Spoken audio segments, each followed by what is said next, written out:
What a beautiful day to be at JAXPORT. I want to thank Eric Green for hosting us. Also want to thank our FDOT Secretary Kevin Tebow for joining us. And then we have a lot of great folks from around the state.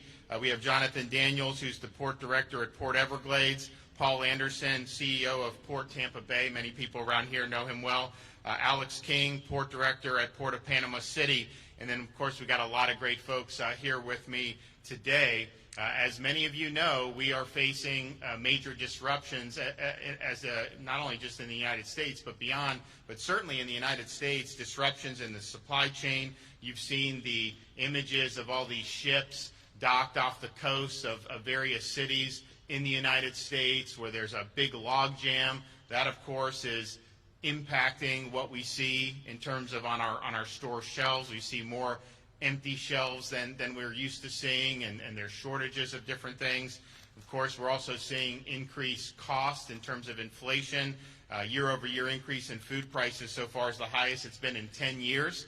And of course, many commuters have been suffering under about a 50% increase in gasoline. And so you see a lot of problems. I know they just announced, well, in California, maybe they'll start having the port operate 24/7. Our ports operate 24/7. I mean, that should be happening anyways. And so we in Florida have the ability to help alleviate these log jams and help to ameliorate the problems with the supply chain. And part of it is because we've long been committed to reliable, modern, and accessible port facilities. Since I became governor in 2019, we've allocated almost $1 billion to over 70 Florida seaport projects, and these are approaches that have made us really, really strong. And of course, the port is one, and then once it gets off the port with the different operations that we offer, both rail and road, it really, really, really is, I think, a model for the rest of the country. So we're here, we have capacity, and not only that, I'm proud to announce, and I'm going to let the directors talk a little bit more, that JAXPORT and some of the other ports are also stepping up even above and beyond by offering incentive packages to businesses who want to move their cargo through these ports like JAXPORT. This will make a huge difference. If you think about a place like JAXPORT, you have close to 100 million consumers that live within 1 day's drive of JAXPORT. And I think companies are noticing, they're noticing that Florida could be the solution for some of these logistical problems. Just last week, a European container shipping company announced they were going to reroute vessel service to JAXPORT, bringing an estimated 1,000 additional containers a week through Jacksonville. And it's been many years since we've had a European company come through JAXPORT. So that's very, very exciting. Port Everglades recently accommodated the MSC Stella container ship with nearly 7,000 containers this past weekend, and the MSC Susanna container ship with 9,200 containers is arriving this weekend from India via the Suez Canal. So we're able to accommodate these ships without backups. Our seaports are used to operating around the clock. They're used to moving cargo for American families, farmers, and businesses, and we think that this is a great solution given our capacity for some of the problems you see in other parts of the country. In addition to our seaports, though, we've invested more than $200 million each year on freight and rail infrastructure to create a more reliable intermodal network, and we are continuing to invest, and we're adding to the investments in workforce education so that we can prepare individuals for meaningful in-demand careers like logistics and like getting commercial driver's license. I was just in the Florida Panhandle earlier this week, and last week, and we did a program, we did funding. They have commercial driver's license programs so that we can get more people to drive trucks. But they also need people that can service these trucks. So we launched, we did almost $3 million. They're going to add a diesel technician program to what they already have. And these are really important jobs. They're in demand. And I know JAXPORT works with the local. I think all these ports work with some of the local educational institutions to make sure that we have folks coming on these tracks. And so we're going to continue to do that. Since 2019, since I've been governor, we've increased enrollment in high-quality post-secondary career and technical programs by nearly 50%. We've added 50 new apprenticeship programs, and over the last year, 2020, we did 15,000 more industry certificates awarded than we did in 2019, and so that continues to grow.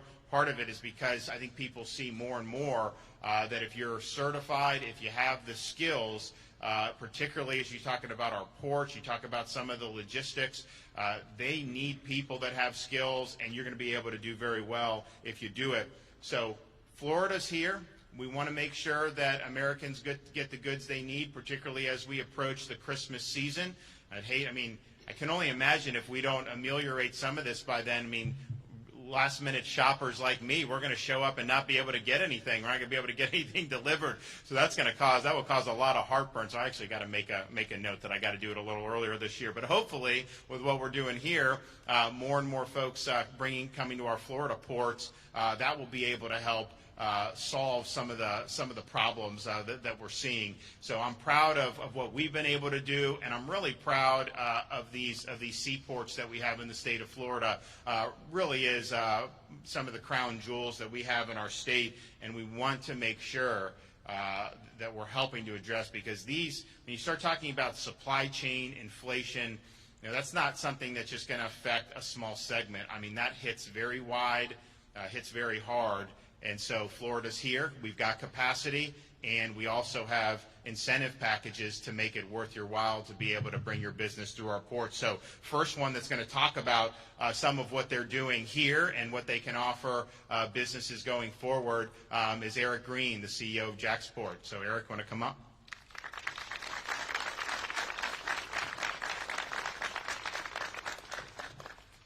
I want to start by thanking Governor DeSantis, Secretary Thibeault, our board chair, Wendy Hamilton, board members Daniel Bean, Jamie Shelton, and Brad Talbert, who's here with us today, and all of the port workers and partners who are here with us.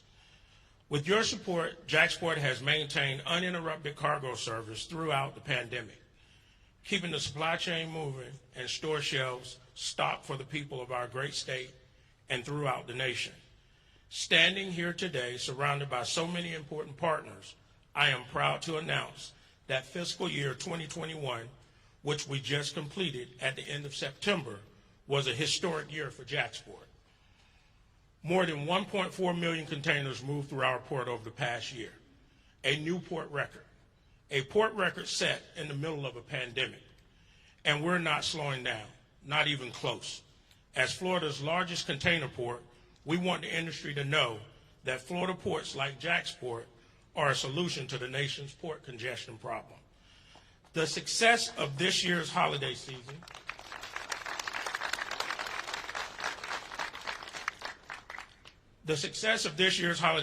depends on shippers and ocean carriers diversifying their port calls and utilizing uncongested ports like ours.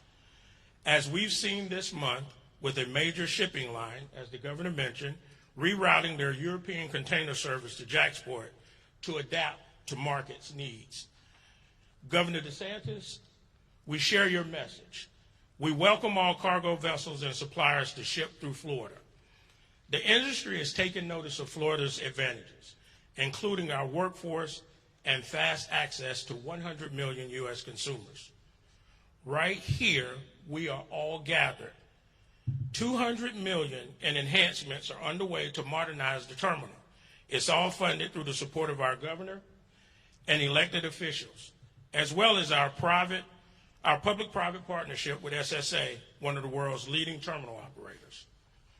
Together, we are building the port of the future, further increasing efficiencies, combined with the investments that the state has made in our transportation network and the strength of our trucking, rail, and service providers. We are ready to serve the needs of consumers in Florida and throughout the nation today and for generations to come. Thank you.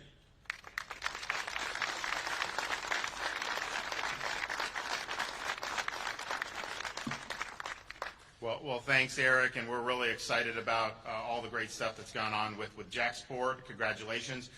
Next, I want to bring up Ike Sherlock.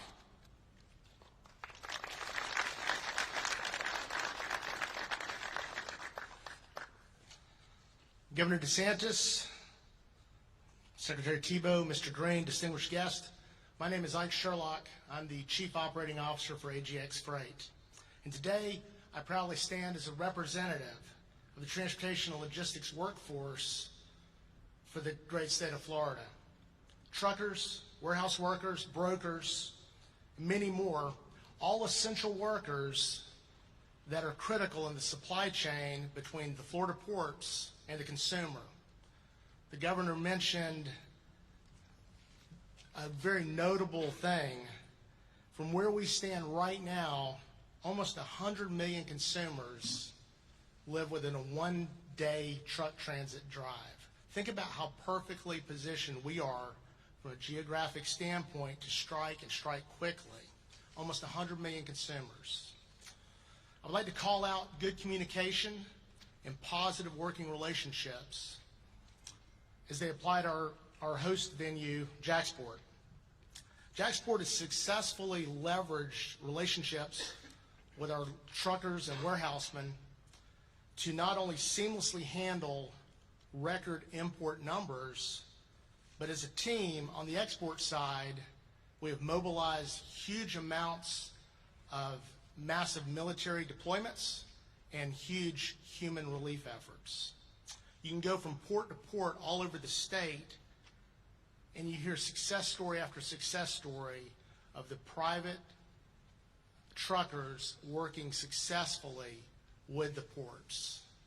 I share all of this with you today because I want you to know that not only is Florida open for business, Florida has the critical infrastructure, essential manpower, and additional capacity to successfully handle more business. Thank you.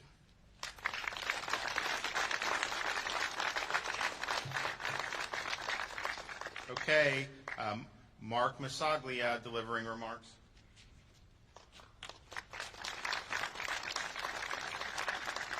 Good morning, everyone. My name is Mark Masaglia, and I lead the commercial and business development team for the Terminals and Ports Division of Watco, which is a leading transportation service logistics company. We're here today because Florida is open for business. Governor DeSantis, we're grateful for your leadership. You've made sure that business was open during and throughout the pandemic, and your leadership has been a bright light in a sometimes dark world. Thank you. We all know that port congestion and a record number of vessels at anchor are exacerbating the nation's supply chain issues. Watco provides rail, water, highway transportation solutions throughout North America and Australia, and we operate 44 short-line railroads and 79 ports and terminals throughout the United States. Here in Jacksonville, which is my hometown for the past 30 years, we're proud to operate the JAXPORT Railroad, which serves Jacksonville's Talleyrand Terminal, just up the river. As JAXPORT's serving railroad, I can say that Jacksonville is prepared to handle the business that's stalled at the congested ports. Jacksonville is a global gateway that offers convenience, efficiencies, and unmatched competitive rail options. With service from CSX, Norfolk Southern, and the Florida East Coast Railway, Northeast Florida's rail network has the capacity to effectively deliver increased imports and exports. We're eager to relieve the strain and get the cargo moving. As they're linked to the port, Watco is ready to move intermodal containers directly from the port to the main intermodal yards of those Class I railroads, and with their connections to Miami, Atlanta, Charlotte, Chicago, and beyond. We all know that time is money, and it's time to put Florida's efficiencies to work. There's no better state to do business in, and Watco and the First Coast Rail Network is ready, willing, and able to solve the supply chain issues under the leadership of Governor DeSantis and Secretary Tebow. For all of our current customers and our future customers, I ask you to bring it on and make Jacksonville your port of the future. Thank you for allowing me to speak, and thank you for allowing Watco to serve you. Governor, we won't let you down.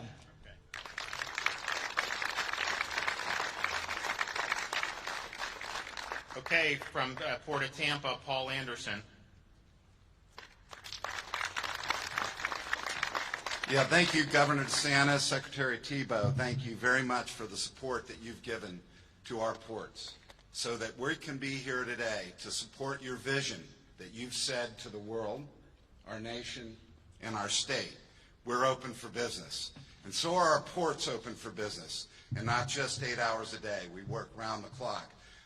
I'd like to take just a minute, if I can, Governor, to recognize the men and women that are back here that are at the tip of the spear at ports all over our state for what they do 24/7.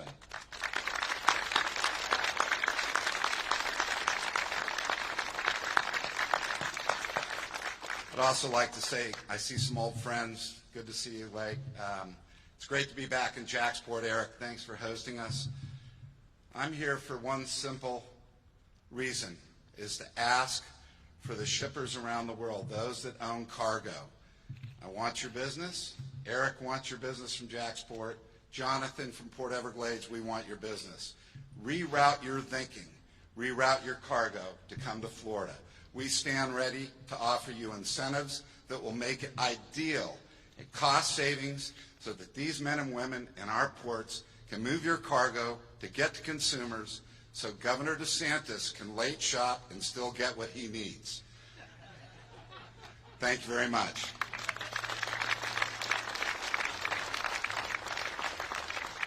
Okay, from South Florida, we have Jonathan Daniels, Port Everglades. Governor DeSantis, thank you so much. Your leadership has been absolutely invaluable. Secretary Thibault, thank you, as well as you continue to blaze our path forward.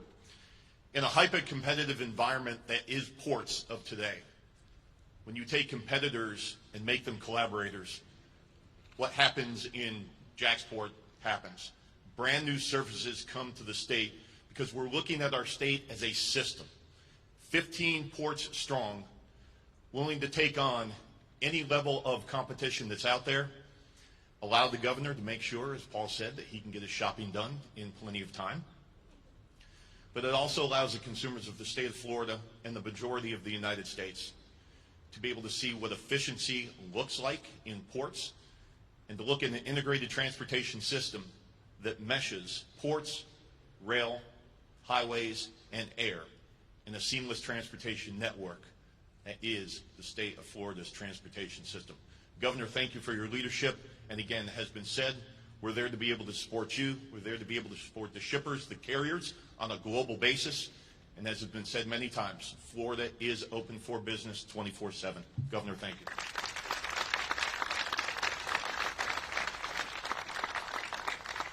Okay, we have our Florida Department of Transportation Secretary, Kevin Thibault.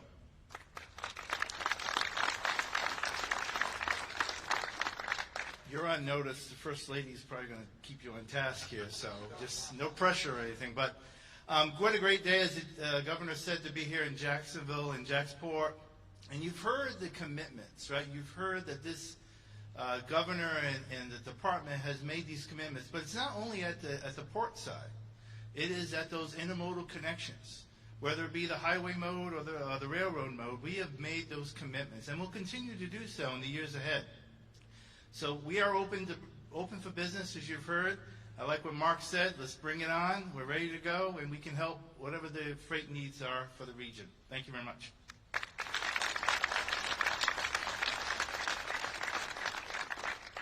Well, we're really proud of all the work that's been done at all these different ports, and I also want to thank all the folks that are behind us here, representative of many, many more, both here in Jacksonville and throughout Florida, who are working hard around the clock, and oftentimes goes unnoticed because we're used to seeing everything on the shelves, and now it's causing people to look and realize, which we've realized, and obviously the folks that work here have realized, but just how important it is that we do have the ability to ship goods, get them to market, and we're doing that very well in Florida. They will provide you with incentives to make it worth your while. We have capacity. We can do it efficiently, and I think it will be something that will be beneficial. Certainly it will be beneficial to Florida, but I think it will be beneficial to folks all across the country. We have to make sure people can go Christmas shopping as normal. We have to make sure that all the necessities are there. And if it's because ships are sitting off the coast somewhere else and they can be rerouted here and we can get all those shelves stocked, then we want to be a part of that solution. So Florida is the way. Yes, of course, we have been and are and will continue to be open for business, but we also really, really put a lot of emphasis on our seaports. We've done a lot of great investment, not just on the infrastructure, but also supplying the workforce going into the future. We're really, really proud of it, and we're really, really excited that we can be part of the solution that we see with some of these supply chain issues going on throughout our country. All right, thanks, everyone. God bless.